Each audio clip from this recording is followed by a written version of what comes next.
एक साधु घाट किनारे अपना डेरा डाले हुए था। वहां वह धुनी रमाकर दिन भर बैठा रहता और बीच बीच में ऊंची आवाज में चिल्लाता, जो चाहोगे सो पाओगे। उस रास्ते से गुजरने वाले लोग उसे पागल समझते थे। वे उसकी बात सुनकर अनसुना कर देते और जो सुनते वे उस पर हंसते थे। एक दिन एक बेरोजगार युवक उस रास्ते से गुजर रहा था। साधु की चिल्लाने की आवाज उसके कानों में भी पड़ी, जो चाहोगे सो पाओगे, जो चाहोगे सो पाओगे। ये वाक्य सुनकर वह युवक साधु के पास आ गया और उससे पूछने लगा, बाबा, आप बहुत देर से जो चाहोगे सो पाओगे चिल्ला रहे हो। क्या आप सच में मुझे वो दे सकते हो जो मैं पाना चाहता हूँ? साधु बोला, हाँ बेटा, लेकिन पहले तुम मुझे ये बताओ कि तुम पाना क्या चाहते हो।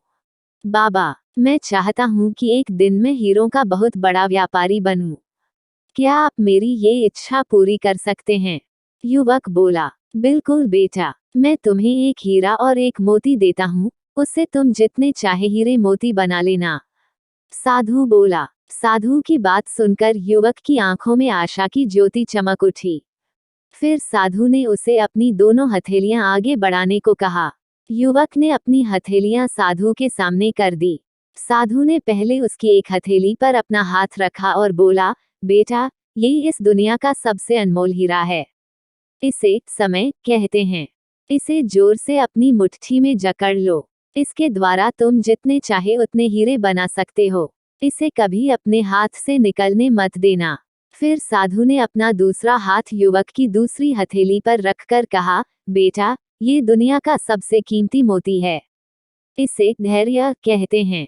जब किसी कार्य में समय लगाने के बाद भी वांछित परिणाम प्राप्त ना हो, तो इस धैर्य नामक मोती को धारण कर लेना। यदि यह मोती तुम्हारे पास है, तो तुम दुनिया में जो चाहो वो हासिल कर सकते हो। युवक ने ध्यान से साधु की बात सुनी और उन्हें धन्यवाद कर वहां से चल पड़ा। उसे सफलता प्राप्ति के 2 गुरु मंत्र मिल गए थे। उसने निश्चय किया कि वह कभी अपना समय व्यर्थ नहीं गंवाएगा और सदा धैर्य से काम लेगा। कुछ समय बाद उसने हीरे के एक बड़े व्यापारी के यहाँ काम करना प्रारंभ किया।